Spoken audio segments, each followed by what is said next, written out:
प्रादेशिक पर्यटन विकास योजनेतून आळते गावामध्ये काँक्रीटचे रस्ते आणि गटर कामासाठी सुमारे 1,20,00,000 रुपयांचा निधी मंजूर झालाय।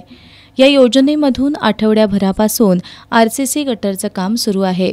मात्र दुर्गंधीयुक्त पाणी आणि घाणीमध्येच पीसीसी टाकून संबंधित ठेकेदार निकृष्ट दर्जाचं काम करत असल्याचा आरोप आळते ग्रामपंचायतीचे सदस्य जावेद मुजावर यांनी केलाय।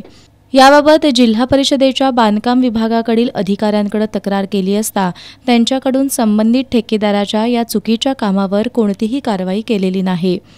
शासनाच्या या विकास निधीमध्ये लाखो रुपयांचा भ्रष्टाचार सुरू असल्याचा आरोप मुजावर यांनी केलाय। या प्रकरणाची चौकशी होऊन संबंधित ठेकेदार त्याचबरोबर अधिकाऱ्यांवर कारवाई व्हावी या मागणीसाठी त्यांनी जिल्हा परिषदेसमोर आमरण उपोषणाला सुरुवात केली आहे।